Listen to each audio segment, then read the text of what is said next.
નમસ્કાર મિત્રો, સ્વાગત છે તમારું લાઈવ સ્ટડી યુટ્યુબ ચેનલમાં.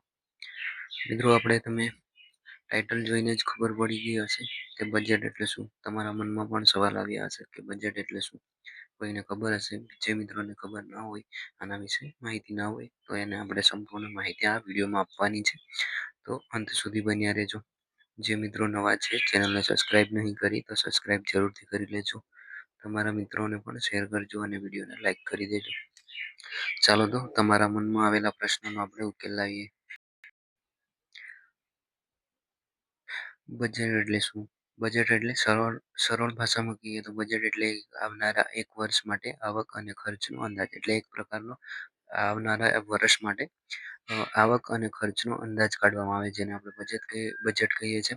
સરકાર આખા વર્ષ દરમિયાન ક્યાંથી પૈસા મેળવશે, ટેક્સ વગેરે, અને તે પૈસા ક્યાં ખર્ચ કરશે, શિક્ષણ, આરોગ્ય, સંરક્ષણ વગેરે તેની વિગતવાર બ્લુ પ્રિન્ટ એટલે બજેટ. એટલે કે સરકાર સરકાર હોય છે, એ વર્ષ દરમિયાન પૈસા ક્યાંથી આવશે, કયા ટેક્સમાંથી આવશે, અને આ પૈસા ક્યાં વાપરવાના, એટલે કે શિક્ષણ, આરોગ્ય, સંરક્ષણ વગેરે બાબતોમાં વાપરવા, આ ખર્ચ કરવો, એની વિગતવાર એક બ્લુ પ્રિન્ટ એટલે કે તૈયાર કરવામાં આવે, યાદી તૈયાર કરવામાં આવે, જેને બ્લુ પ્રિન્ટ કહીએ છીએ. એટલે કે એને બજેટ તરીકે પણ ઓળખાય છે. તો આ હતું આપણે બજેટ વિશે, કે બજેટ કોને કહેવાય છે. બજેટના મુખ્ય બે ભાગ છે, એક મહેસૂલી બજેટ અને બીજું મૂડી બજેટ.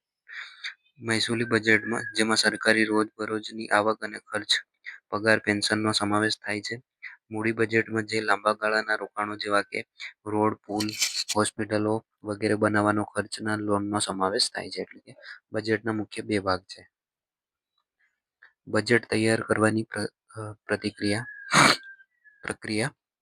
ભારતીય કેન્દ્રીય બજેટ નાણામંત્રી દ્વારા રજૂ કરવામાં આવે. એટલે કે જે કેન્દ્રનું બજેટ છે, એ કેન્દ્રીય નાણામંત્રી દ્વારા રજૂ કરવામાં આવે છે. આની તૈયારી નાણાં મંત્રાલયના વિવિધ વિભાગો પાસેથી ખર્ચનો અંદાજ મંગાવવામાં આવે છે. બજેટની હલવા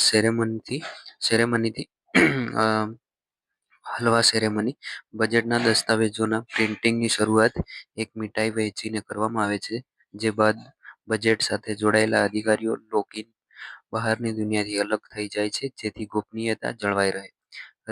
રજૂઆત ક્યારે થાય છે બજેટની? તો 1 ફેબ્રુઆરીના રોજ સંસદમાં નાણામંત્રી બજેટ ભાષણ વાંચે છે. એટલે કે 1 ફેબ્રુઆરીના રોજ સંસદમાં નાણામંત્રી બજેટને વાંચન કરે છે.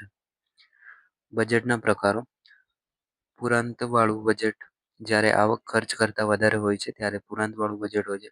ખાંધવાળું બજેટ. જ્યારે ખર્ચ આવક કરતાં વધારે હોય. વિકાસશીલ દેશોમાં આ સામાન્ય છે. પછી છે સમતોલ બજેટ, જ્યારે આવક અને ખર્ચ સમાન હોય. એટલે કે બજેટના 3 પ્રકાર છે: પુરાંતવાળું બજેટ, ખાંધવાળું બજેટ અને સમતોલ બજેટ.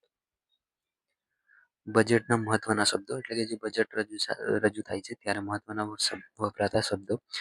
રાજકોષીય ખાદ્ય. સરકારની કુલ આવક અને કુલ ખર્ચ વચ્ચેનો તફાવત. જીડીપી. દેશની સરહદમાં ઉત્પાદિત તમામ ચીજવસ્તુઓ અને સેવાઓનું કુલ મૂલ્ય. ડાયરેક્ટ ટેક્સ, જે આપણે સીધો ભરીએ છીએ તે.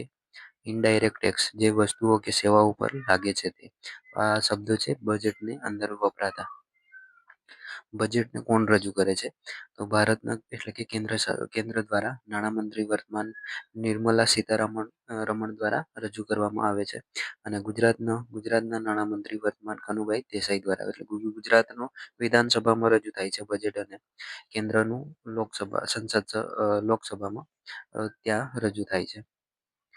તો આપણે બજેટની માહિતી અહીંયા સમાપ્ત થાય છે. તમને માહિતી પસંદ આવી હોય, ગમી હોય તો વિડીયોને લાઈક કરી દેજો, અને ચેનલને સબસ્ક્રાઈબ ના કરી હોય તો સબસ્ક્રાઈબ કરી લેજો. તમારા મિત્રોને પણ શેર કરજો. ચાલો મળીએ છીએ નેક્સ્ટ વિડીયોમાં. જય હિન્દ, જય ભારત.